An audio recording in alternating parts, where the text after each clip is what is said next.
starting us off at number 10 is the Malaysia Airlines Flight 370. On March 8, 2014, a Boeing 777 aircraft with 227 passengers and 12 crew members aboard it vanished into thin air. The flight, which was headed to Beijing and departed from Kuala Lumpur International, was going smoothly until the plane crossed into Vietnamese airspace. Although the captain checked in with air traffic control in Kuala Lumpur, he failed to communicate with Ho Chi Minh City air traffic control, so what the hell happened there? Coincidentally, at the same time, the plane tracker also stopped working, so there was no way of knowing where it was. Of course, the military still had a radar which could track it and saw the flight go off course and head southwest, with many believing it went that way for at least 5 hours. To this day, only pieces of the plane have been found, and there are tons of theories as to what happened, from an intentional attack to the captain taking his own life along with all the passengers. We may never know what happened to that flight, and it's absolutely heartbreaking for the victims' families and incredibly scary. Coming in at number 9 is Ben McDaniel. McDaniel was a scuba diver, and on August 18, 2010, he went for his last possible dive. Ben went to Vortex Spring in Florida and tried to access a part of the underwater cave that was only for intermediate divers. Although Ben didn't really have any qualifications, the Vortex Spring employees still let him go through, fearing he would try to sneak in anyway, get caught in the gate, and then drown. That was the last time anyone saw Ben McDaniel alive. Over a dozen cave divers would search every inch of the cave, and it was determined someone Ben's size couldn't get stuck too deep in the cave. An above ground search which ran over the course of 36 days didn't turn up anything either. To this day, no one knows what happened to Ben, although some think he may have started a new life, while others think the exact opposite. At number 8, we have Patrick Warren and David Spencer.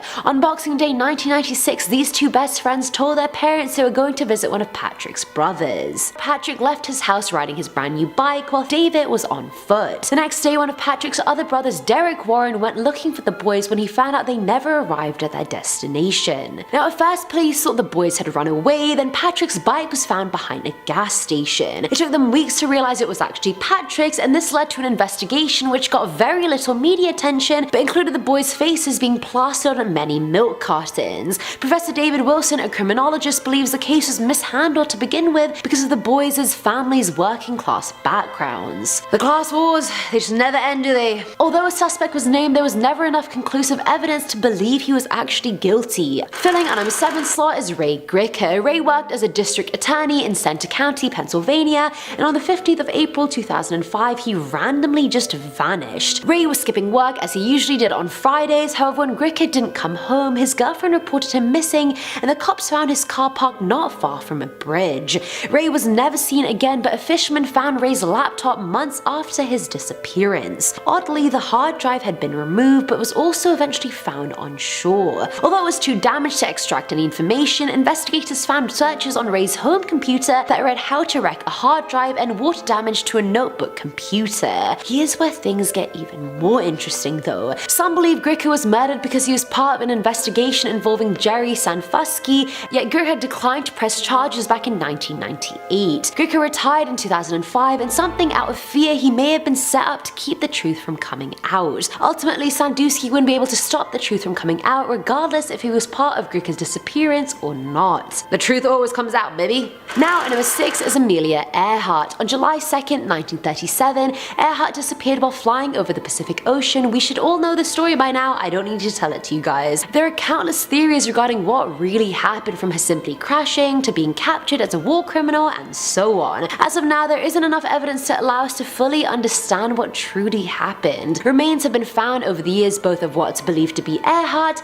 as well as the remains of her plane, but there is no way to be at 100% certain. By 1939, Earhart was declared legally dead, although there was no reason to assume so. Some think it was to allow her husband to remarry, others think it was in hopes it would give people the closure they needed. Either way, till this day, no one knows what really happened to the incredibly brave Amelia Earhart. Coming in at number 5 is Lauren Spierer. In the early hours of June 3rd, 2011, a 20-year-old student at Indiana University, Lauren Spierer, would go missing. And it's very weird how little information there is on this disappearance. Lauren was with her friend Corey Rossman leaving a bar around 2:30 AM, and they were both pretty intoxicated. The two of them went to Lauren's place, then Corey's place, where he would fall asleep. Lauren would then try making her way home, but ended up at Corey's neighbor's place and would leave there around 4:30 a.m., which was the last time anyone saw her. Coincidentally, when Lauren's boyfriend Jesse Wolf tried to get in touch with her, he found out she had left her phone at the bar. After the 2015 murder of a 22-year-old just miles away from Lauren's campus, police thought they may finally have a suspect.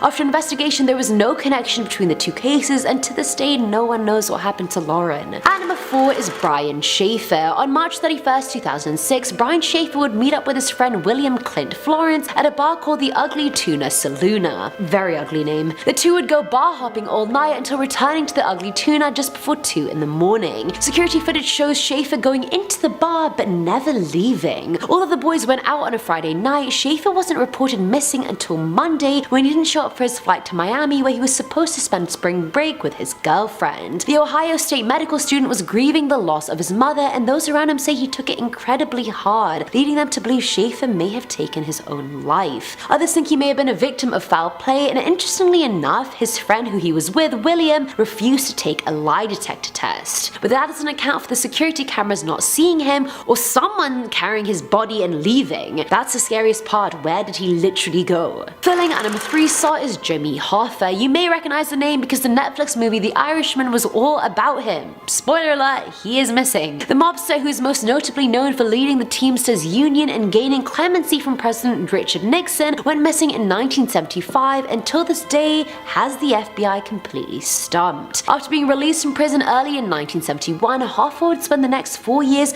under the watchful eye of the FBI. Then he would enter a Michigan restaurant, presumably to meet with other mob bosses, and disappear never to be seen again. Some believe he was taken out, while others simply don't even know where to begin. Hoffa was declared legally dead in 1982, although his body was never recovered, and as recently as 2013, the FBI was still digging up a field near Detroit looking for evidence. They didn't find any. Now at number 2 is Boris WEISFIELER. In 1984, the 43-year-old man took a trip to Chile, where authorities concluded he drowned while trying to cross a river on a hike. The only evidence that WEISFIELER was ever by a river was the fact his backpack was found near one. 16 years after his disappearance, US documents became declassified, and it turns out a witness allegedly saw WEISFIELER being interrogated before being shot point blank. This led to a new investigation, and in 2012, a total of 8 men, including police and military officers, were charged with WEISFIELER's disappearance and kidnapping. 4 years later, the case was closed and the men were all freed. WEISFIELER's body still hasn't been found, and his family is still looking for answers regarding his disappearance. And finally, at number 1 are the Beaumont siblings. In 1966, Jane,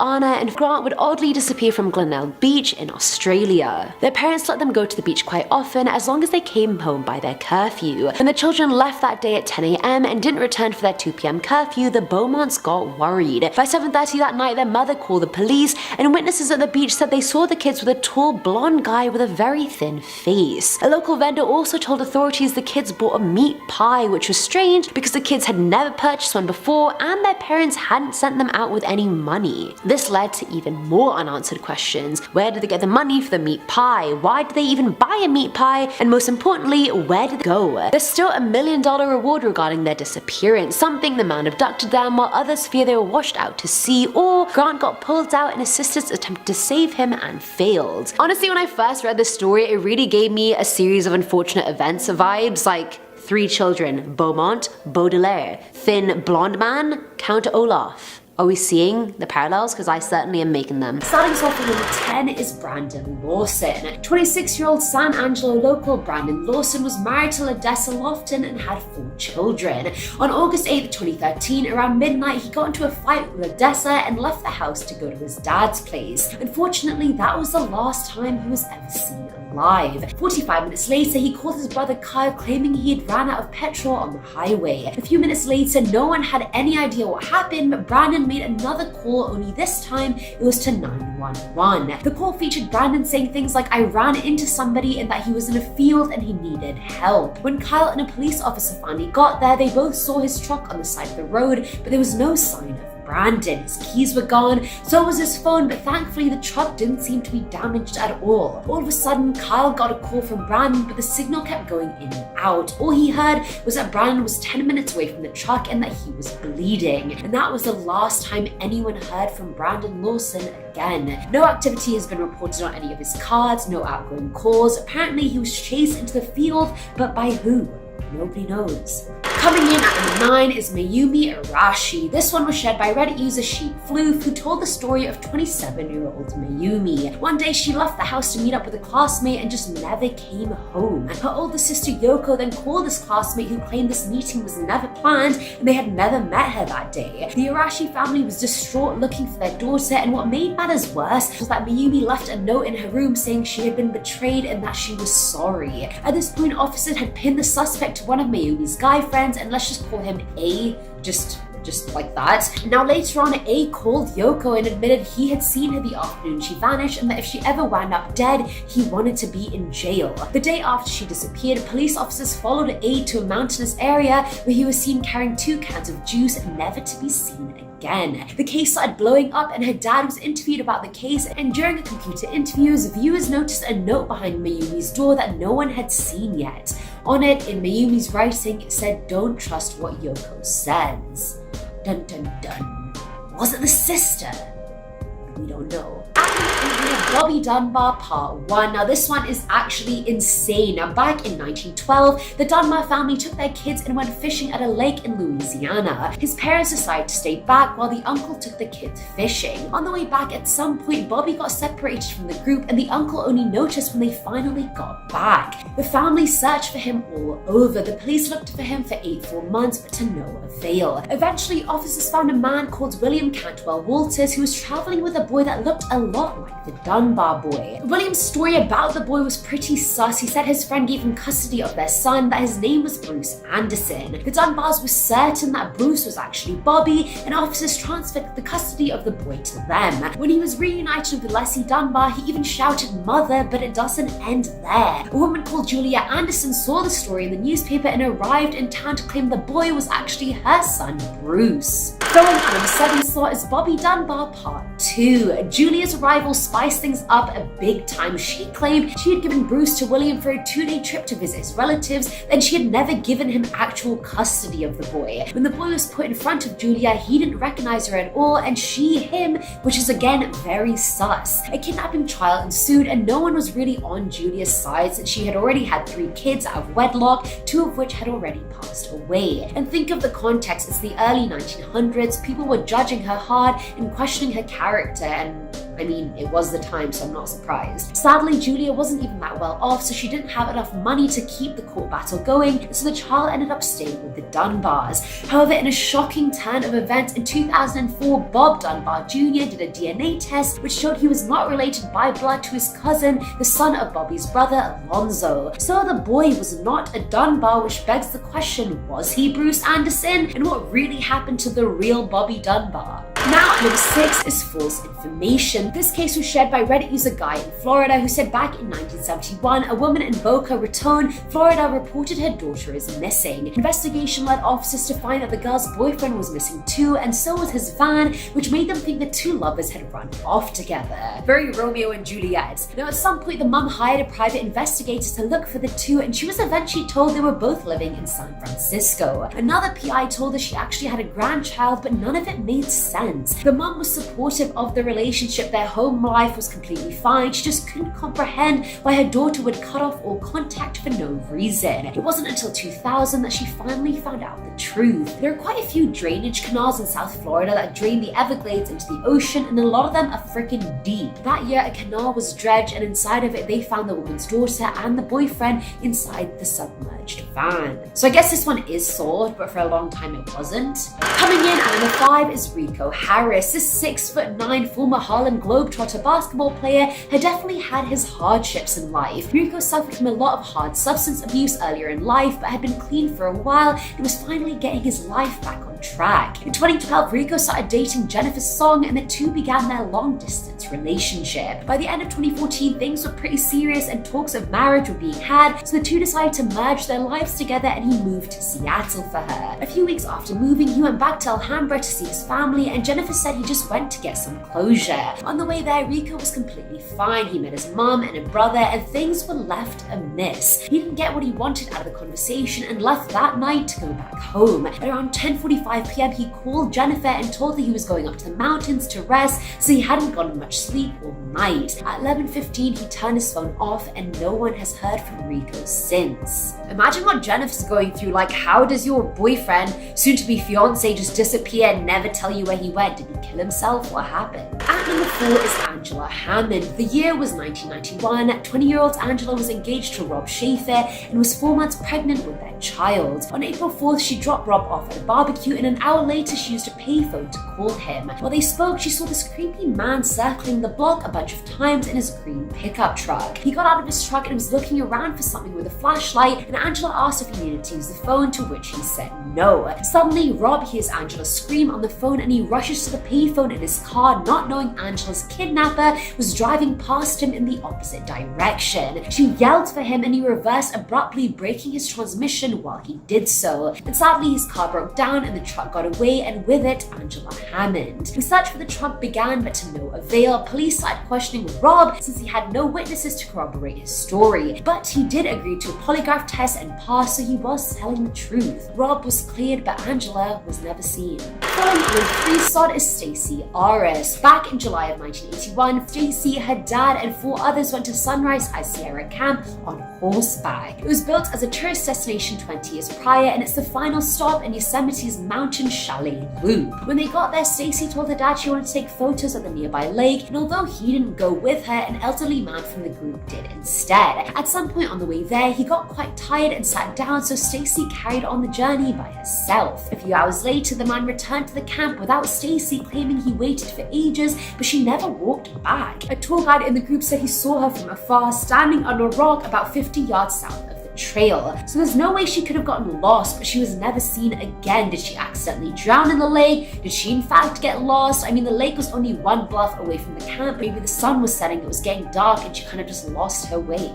Now, number 2 is KELLISUE ACKERNECHT. At the end of September 2008, KELLISUE was living with her daughter and husband, who she had had a troubled marriage with. She left work at 9:30 p.m. to go home, but she never made it back. At 2 a.m. that night, her car was found utterly destroyed and on fire, only 3 blocks away from her house. But the route it was found on wasn't the one that she normally took home, so already the situation was odd. Personality-wise, KELLISUE was bullied as a child and therefore had self-esteem issues growing up. She was also clinically depressed and stopped taking her medication shortly before her disappearance. Maybe she burnt her car to make it look like she had gotten into an accident just to restart her life somewhere else. We will never know. And finally, at number 1 is JALIEK RAINWALKER. Now, JALIEK grew up in the foster home. He was constantly moving, had no real parental figures, and was born addicted to because of his mother. He was known to throw violent temper tantrums, and it was so bad that they'd actually scare the kids around him. At the time, he had been living with Stephen Kerr and Jocelyn McDonald for 5 years, and they had legally adopted him. But the family was unconventional. They lived without running water, they had electricity for only a few hours a day, and the entire family slept in one room. On October 23rd, 2007, Stephen called a crisis hotline to reverse the adoption because JALIEK's behavior had become too much. JALIEK was sent away to a previous home but came back the next day, but by this point, Kerr no longer wanted him around the house or around his children. On the night of the first, JALIEK went missing from his paternal grandparents' house while Kerr was meant to be watching him. A note saying, "Dear everybody, I'm sorry for everything. I won't be a bother anymore. Goodbye, JALIEK." The note made it seem like Jay had run away on purpose, or perhaps he had committed suicide since the boy was Authorities, however, refused to believe that Jay had written the letter, and despite living in a rural area, his body was missing. If he had died or committed, it would have been easy to find him. Stephen also became a person of interest since there were so many inconsistencies in his story. Footage caught him leaving the house in his truck during the time he said he was asleep. He refused to also take a polygraph test, but it was pretty obvious he was behind his foster son's disappearance. Starting off this countdown, we have the Fort Worth missing trio. On December 23, 1974, Rachel Trillica, Lisa Renee Wilson, and Julianne Mosley all disappeared after doing Christmas shopping at a mall in Fort Worth, Texas. The girls were supposed to be home by 4 p.m., but they never showed. Rachel's car was found in the parking lot outside of Sears. In the car were the gifts that the girls bought that day. The police had no leads until Rachel's husband received a note from her. And before you say anything, yes, she was 16 and married. It was typical back then. Anyways, the note read, "I know I'm going to catch it, but we just had to get away. We're going to Houston. See you in about a week. The car is in Sears upper lot. Love, Rachel." But it didn't seem to be written by Rachel. In fact, it looked like she misspelled her own name and then tried to correct it, making them believe that someone else wrote the note to try and get police off their trail. To this day, we don't know where these girls are. In our 9th spot, we have Nathaniel Holmes. On December 19, 2017, Nathaniel Holmes disappeared from his high school in Westminster, Colorado. He had only been at a school for 5 weeks, but his family thinks that he got in with the wrong crowd. He reportedly got in trouble a lot, and the day before he disappeared, his dad said that he appeared to be on something. On the day of his disappearance, Nathaniel's mother dropped him off at school, but he never attended his classes. Instead, he apparently went to the principal and asked to speak to his friend that was currently in class. After being denied this, he left school, and that's the last we know about him. He left behind a lot of his personal items, like his phone was found smashed at home. Parents don't know where he went or why he left. Moving on to number 8, we have MAURA Murray. On February 9, 2004, 21-year-old nursing student MAURA Murray disappeared. She packed up her dorm, withdrew money from the bank, and emailed her professors telling them that she wouldn't be in class for a while because of a death in her family. But that was a lie. It was said that on the day she disappeared, she took out $280 and purchased alcohol from the liquor store. She got in her car and drove off. But at 7:27 that night, she got into an accident. She had driven the car into a tree. Police were at the scene at 7:45, but MAURA was nowhere to be seen. The only clue left in her car was a printout of MapQuest directions for Burlington, Vermont. Her phone records that she had called the owner of a condo in Vermont, making them believe that she was headed there. After MAURA fled from the car crash, she was never seen again. There were no footprints in the snow, and police dogs lost scent of her within 100 feet of her car. To this day, no one knows her whereabouts. So here are the theories. Number 1, they believe that she fled to start a new life. Number 2, people think that she died from being outside in the cold weather. Number 3, she was abducted, or 4, she was picked up by someone who murdered her. In our 7th spot, we have Jennifer Kesse. On January 24, 2006, 24-year-old Jennifer Kesse left for work, but she never made it. She was living in Orlando, Florida, and worked as a financial analyst. On January 24th, her boyfriend knew something was up when she didn't send him a good morning message like usual. Then her coworkers were concerned when she missed her shift at work, which was very unlike her. Police think that Jennifer was abducted while walking to her car or while on her way to work. 2 days later, her car was found a mile from her condo, but the police really didn't have any leads. Jennifer's mom told the police about construction workers in the area that would constantly catcall her and make her feel uncomfortable, but nothing came of this information. Then in 2019, 13 years later, the family received a tip saying that a woman remembered seeing a man dump a 6 to 8 foot rolled up carpet in a nearby lake. This was around the time of Jennifer's disappearance, but police have not shared any more information on this. To this day, Jennifer's parents are still looking for her.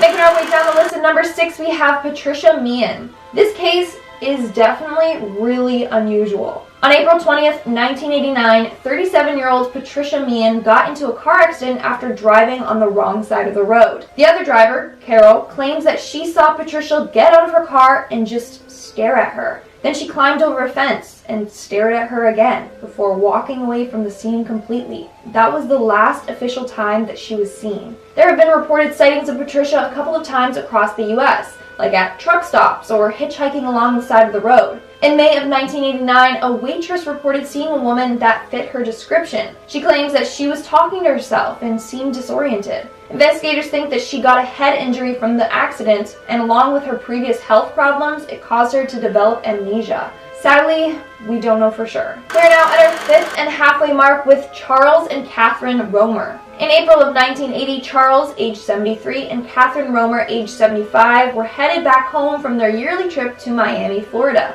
On April 8th, they checked into the Holiday Inn Hotel and dropped off their luggage before heading back out for dinner. That was the last time that they were ever seen. Later, their car was found at the side of the road by a group of restaurants. Back at the hotel, none of their belongings were touched. There were no clues or leads to what had become of them. They just mysteriously vanished. Some people say that they were at the wrong place at the wrong time. Other people think that they were a victim of foul play since Charles was a wealthy oil executive. But we don't know for sure what happened. Moving on to number 4, we have the case of Cindy Song. In 2001, on Halloween night, 21-year-old Penn State University senior Cindy Song disappeared, and she was never seen again. On Halloween night, Cindy returned home from a party at around 4 a.m. She dropped off her bag, cell phone, and took off her false eyelashes. However, Cindy herself was nowhere to be found. Police don't know where Cindy went. Now, a criminal named Paul Weekly did describe a woman that matched Cindy's description, saying that he kidnapped a woman in the area who he thought was a prostitute. He admitted to killing her and multiple others. The police found bodies of the other individuals, but never Cindy's. They think that he made up this story in hopes for a lesser sentence, but we don't know what truly happened to her.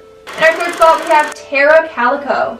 On September 20th, 1988, at 9:30 a.m., 19-year-old Tara Calico left her home in New Mexico to go on a bike ride. She typically biked that route daily. She told her mom that if she wasn't back by noon to come and get her because she had plans with her boyfriend. That was the last time she ever saw her daughter. When she didn't show up by noon, her mother went looking for her and eventually called the police. Witnesses say that they saw a truck following her while she was biking home at around 11:45 a.m. Her Walkman was eventually found smashed at the side of the road. A year later, a disturbing Polaroid was found in a Florida parking lot. The photo showed a young girl that looked like Tara. She was bound up beside a young boy. Both had their mouths taped shut. Tara's mom claims that it was a photo of her daughter, saying that they have the same hair and same scar on their leg. Also, in the photo, there was a copy of the novel My Sweet Audrina, which was her favorite book. Seems like it was purposely planted there. Now, over the years, there have been several leads, but none have been successful. Sadly, the whereabouts of Tara are still unknown. In our second spot, we have the Sauter children. I've mentioned them before, but let me go more in depth because this disappearance story is, wow, just wait. In West Virginia, on December 24th, 1945, George and Jenny Sauter's home was burned down. 9 out of their 10 children were in the home at the time of the fire. However, only 4 made it out. The other 5 seemed to have disappeared without a trace. Investigators believe that the children perished in the fire. However, none of their bones had been found. Initially, the fire was said to be an electrical fire, but the family's Christmas lights stayed on through the start of the fire. If it was an electrical fire, this wouldn't have happened. On top of that, someone had cut the phone line to their house, and for some reason, their car wasn't working. Now, here's where it gets more strange. Apparently, a woman claimed to have seen the 5 children watching their house burn from a passing car. Then, another woman claims she saw the children at a hotel a week after the fire, accompanied by 4 strangers. So it seems like the 5 kids were kidnapped. Still, their disappearance remains a huge mystery. And in our number 1 spot, we have Rebecca Corium. Rebecca Corium was a 24-year-old worker on the Disney Wonder cruise ship. She disappeared on or from the ship on March 22, 2011. At 5:45 that morning, she was seen on CCTV footage talking on the phone line, wearing men's clothing, and she was visibly distressed. After she hung up the phone, she was never seen again. At 9 a.m., Rebecca didn't show up to her shift. That's when the Disney staff were told to search the ship for her. This came of nothing. Then the U.S. Coast Guards and Mexican Navy were contacted to search the ocean, thinking that maybe she fell overboard. Again, nothing. Here's where it gets interesting. Many people think that Disney knows what happened to Rebecca, and they just attempted to cover this whole thing up. Let me share the facts with you. For starters, the captain told Rebecca's parents that he believes that she was swept off of Deck 5 by a big wave. However, there were no indications of stormy weather, let alone a rogue wave that night. The wave would have had to been 100 feet high to get over the 6-foot walls on that deck. Then the crew showed her parents the CCTV footage of her daughter on that phone call. They claimed that this was also from Deck 5, saying that after the phone call, she went out on the deck and that's when she was wiped out by the wave. But the footage was cropped to hide the timestamp and location. In fact, it was later revealed that it was from Deck 1, not Deck 5. On top of that, the Disney crew gave the parents a sandal that they claim was Rebecca's, which was found on the deck. But the sandal was the wrong size and style of Rebecca. Even a crew member stated, and I quote, "Disney knows exactly what happened. That phone call she had, it was taped. Everything here is taped. There's CCTV everywhere. Disney has the tape." He believes that Disney has the tape that shows exactly what happened to Rebecca. But they aren't releasing it. They probably covered it up with fear that it will tarnish their happy family-friendly reputation.